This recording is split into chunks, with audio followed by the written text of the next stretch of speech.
Welcome to my apiary.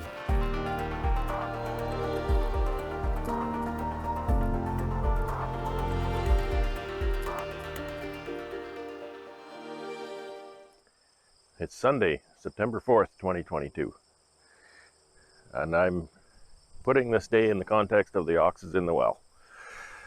We have some beautiful weather, and I'm nearly done my honey pull process. I'll be done probably tomorrow, if not tomorrow, Wednesday. Tuesday, I'm in the city again, delivering honey, making deliveries, going to the packer, other stuff as well. So that takes my Tuesday, but the forecast looks beautiful for the foreseeable future, and I don't want to delay this. Plus, my bees are hungry. Yesterday, Saturday, a buddy came over and we finished stripping off the honey from my out yard, and so we got that all taken and into the honey house, the hot room. So I've got 32 colonies over there who now have no honey, and they also have no nectar source. There might be a little bit of nectar source there. There's some wild mustard over there that's blooming. So I did put a tote of syrup there on, well, I guess I put it there on Friday, and it was gone Saturday. So they definitely don't have the forage that they want. So I thought, I'm going to go over there with another couple pails of water and a bag of sugar and mix up another little tote of sugar syrup on the spot. And then I started reconsidering that and thought, the time I'm going to spend doing that, I might as well get out the real thing. So I've gotten my tote on my trailer. I've got the pump connected to it. I've got my little orange buddy here to lift the sugar bags onto the trailer. And the manual part of this is to lift every bag up onto the top of that tote. Now, you can argue metric imperial all you want, but this is where metric really, really shines. You want to figure out how much to put in there. And the difficulty is the fact that you need to start with the water because you're using the pump to mix it. If you're using a pail or you're using, something like that, you can start with the sugar. So to make a good 2-to-1 solution, you can fill your container with sugar, and then you can start pouring water into it, and when the water comes back up to that level, that's pretty well bang on 2-to-1 solution, no problem. But I can't start with sugar first in this thing. It just wouldn't work. You imagine filling that thing half full of sugar and then expecting that pump to mix it. It's not going to happen. So I have to start with water, and therefore I have to do the math. So here's where metric really shines, because that math is super easy. If you want a 1-to-1 solution, being that water weighs, fresh water at sea level, weighs 1 kilogram per liter, and fresh water at 1,100 feet where we are doesn't weigh much different. So 1 liter of water weighs a kilogram, okay? And each one of these bags here is 20 kilograms. So if you want a 1-to-1 solution, then you can put 1 bag in 20 liters of water. I don't want a 1-to-1 solution. I want as close to 2-to-1 as I can. I can't mix it with hot water. There's too much water there. I can't heat that much water. I did drain my 40 gallon, and see, I'm talking gallons now, water heater into there. So it's maybe a little warmer, but there's still, I don't know, what is there, 100 gallons of water in there or something? There's 450-ish liters of water. So by my calculations, I'm going to be making about a 1.8 to 1, because if I go 2-to-1, it precipitates and I just end up with sugar on the bottom of the tank, and so it's kind of a waste. So that's what you do. You get 2 kilograms of sugar to 1 liter of water. And so the trick is to figure out how full that thing gets by the time you get to the top. So I've done my calculations, I've done some testing calculations, and that tells me that at 440 liters of water and 40 bags of this sugar makes just about exactly a 1.8 to 1 solution of sugar syrup, and the bees love it. So I had a conversation with my mentor this morning, and telling him kind of about my day, and you know, he was telling me about what was going on in his farm. And he said, and he buys syrup, much bigger operation than I have. He buys syrup in a tanker and puts it in big tanks and stuff. So he doesn't mix sugar syrup. And he said, well, why don't you just buy syrup? And I have bought syrup in the past. So what I do when I buy syrup is I take this tote, or I actually have two of these. I can take them both on my trailer, head to town. You know, it's 50 miles or more one way. And again, miles, it's like nearly 100 kilometers. It's an hour drive each way, which isn't a big deal. I have to drive there to get the sugar anyway, so the trip is, you know, I make the trip regardless. However, the last time I bought syrup, which was a year ago really, I bought 2 tanks of syrup last year, and the cost alone was unbelievable. I'll mix up for 150 colonies. This tote will do about 50 colonies. So I'll mix up about 3 of these totes this fall. And every one of those totes costs me $800 more if I buy syrup. Let that sink in. So that would be 3 times 800. That's $2,400 more. I've got $4,000 or $5,000 worth of sugar here to use, and so I can turn that into $7,000 or $8,000 pretty easily if I'm buying syrup. There's one other reason, one other benefit why I like using sugar, is because I think I have a pretty good idea what's in this bag. Okay, I get that out of the food store. This is appropriate for human consumption, so therefore it passes through all of the CFIA regulations and controls and everything. So I'm pretty sure what's in that bag. I have pretty high assurance that that is pure sucrose in that bag.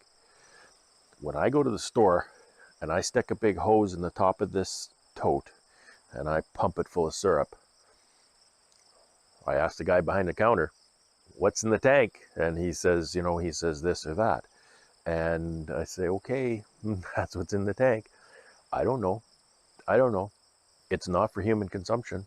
So I have no assurance that there's controls. And I'll tell you, I know of 2 situations in Manitoba where there has been bad syrup served to beekeepers. And I know at least one of those situations, it caused widespread and catastrophic loss of bees over the winter because of bad syrup. So those are my 2 reasons. I do it for reason number 1, the economics alone. I invested in a really nice Honda pump this spring. Well, it was last winter, but for this spring. And I love that pump. It starts so easily, it runs great. I could buy a brand new Honda pump. This is not a Honda pump. This is a Power Fist pump from Princess Auto. Has a Honda motor, has a Honda engine on it. So I could buy that pump brand new for every tote of syrup that I mix and still be $200 to $300 ahead on each tote. Now, those economics are using prices a year ago, sugar prices a year ago, and syrup prices a year ago. I don't know what the syrup price is today, and I do know that sugar price has gone up by 25%. So that margin may have closed a little. I don't know, because I don't know what the syrup price is right now. Syrup price was horrible last fall. It was crazy expensive. But I was in a bind. I was having a tough time actually arranging to get sugar, and then I just panicked and went and bought syrup. So that's what I'm doing. I've got my tank not filled. I've got the water in the tank. Going to get the sugar on the trailer here, and then I'm going to get up there, cut those bags open, get them in the tank, and the pump will stir. I'll give you a little tour of this setup. It's pretty simple. I've shown this before on video, but you know, I think there's probably some new people who haven't seen it. So this is just your standard 1,000-liter IBC tote, and I've just got the outlet of the IBC tote going the inlet of my pump here. The outlet of my pump goes back up. Don't let this confuse you right now. Goes back up here to the top, and there's a pipe in here that goes down about this far. And then there's I think it's a 45 I put in there, 45 elbow. So it gets a swirling motion going on in there. So that gets the mixer thing going. It actually works really well. Now this T here is my dispenser. I haven't got my dispenser hose on there yet. So I can open this valve. This valve is closed right now. I can open this valve, and then I just idle the pump down, and it just fills those pails like you wouldn't believe. It's so beautiful the way that works. So this valve is open. This valve is kind of redundant. I don't close it very often because when I open this valve, it'll dispense out there just fine. When I built it, I kind of was envisioning that I might need to restrict this a little bit to get it to go out that way. And yeah, if you restrict that, it goes out there a lot faster, but it'll go out there regardless. So the one thing I have to do here is open the IBC valve. Now I can hear the water coming into the pump here, and of course it leaks. It usually does. So there's going to be bees everywhere here once it gets syrupy. I'm going to get some sugar up here on the trailer and jump up there and start pouring it in. It seems like, you know, 40 bags of sugar, lift them up to the top and pour them in is a lot of work, and it kind of is, but it's not that bad. It's not as bad as I always imagine it'll be. It goes pretty fast, and I think it's good to kind of pour it in gradually like that, just so it has a chance to mix up. When I'm all done, when I've got all the sugar in there, got the tank right full, all the sugar in there, I run this pump. I just run the gas tank out, you know, just let it run for a while. I can go do other things. And I like to let it sit a while, overnight if I can, but I want to use some of this today, so I'll let it sit for a few hours perhaps.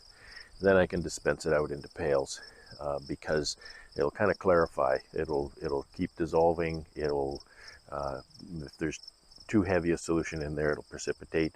So then I don't get any of that super saturated solution in my pail. If that gets in the pail, then it'll precipitate onto the screen, and it can plug the screen, and the bees can't take it. It's a whole gong show from there. So that's the whole deal. So I'll set you up here, and I'm gonna just load some sugar on this trailer right now.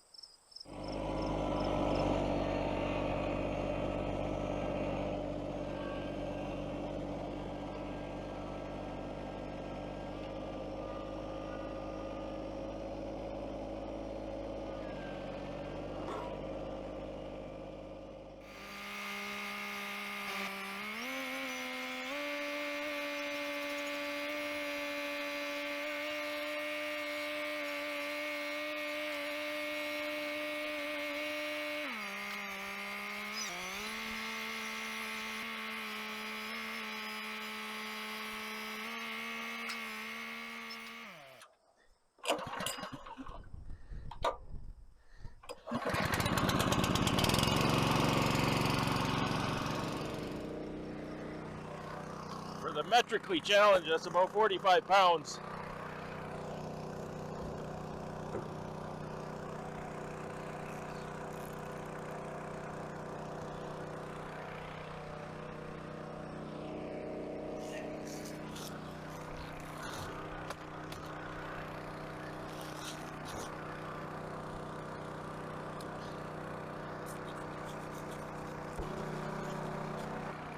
One of the challenges is what to do with the bags. It's a little breezy today, they're gonna blow around.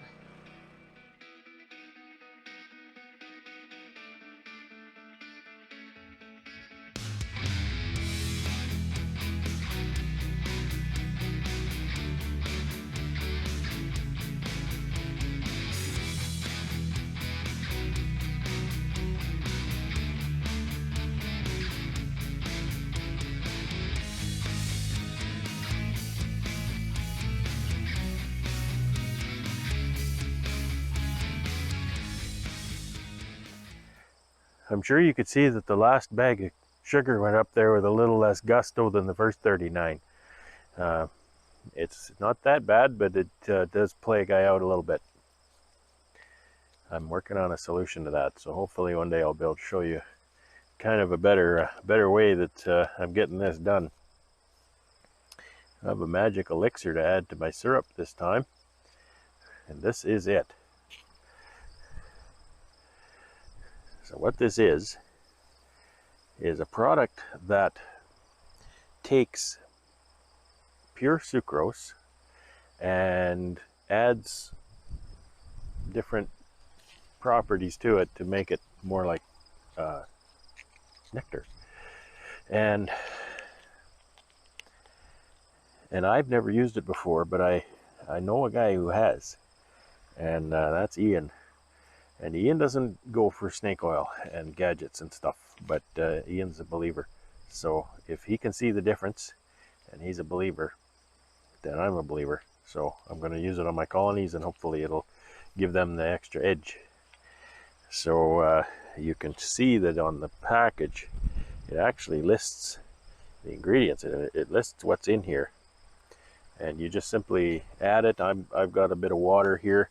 I'm going to add it to that water, stir it around with my paddle, and then I'll just dump it in the tank. I'll run the pump again, circulate it around.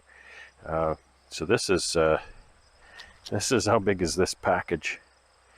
This package is 113.5 grams, and that makes 1,000 liters.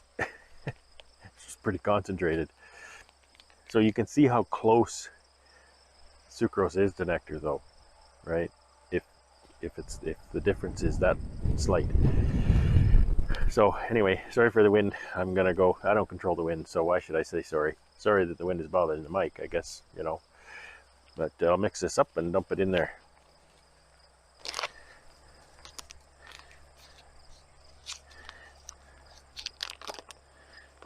It's kind of a yellowy powder.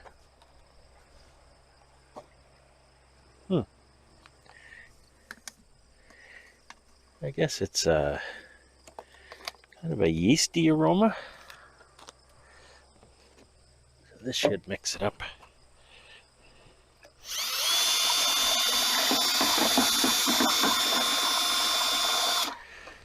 Oh.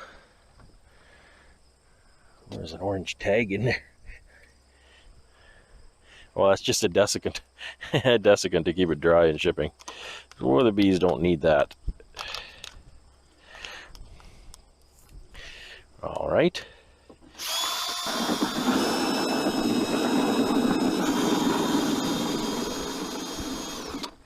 I don't know how vigorously I need to mix. The instructions say to mix it with a small amount of water in a blender. So I'm assuming that it takes a little bit of gusto to make it mix up properly. Now let's not spell it. It kind of looks like lemonade or something.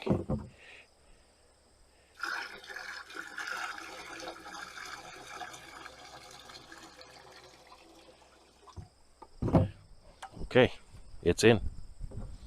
Oh, turn it on.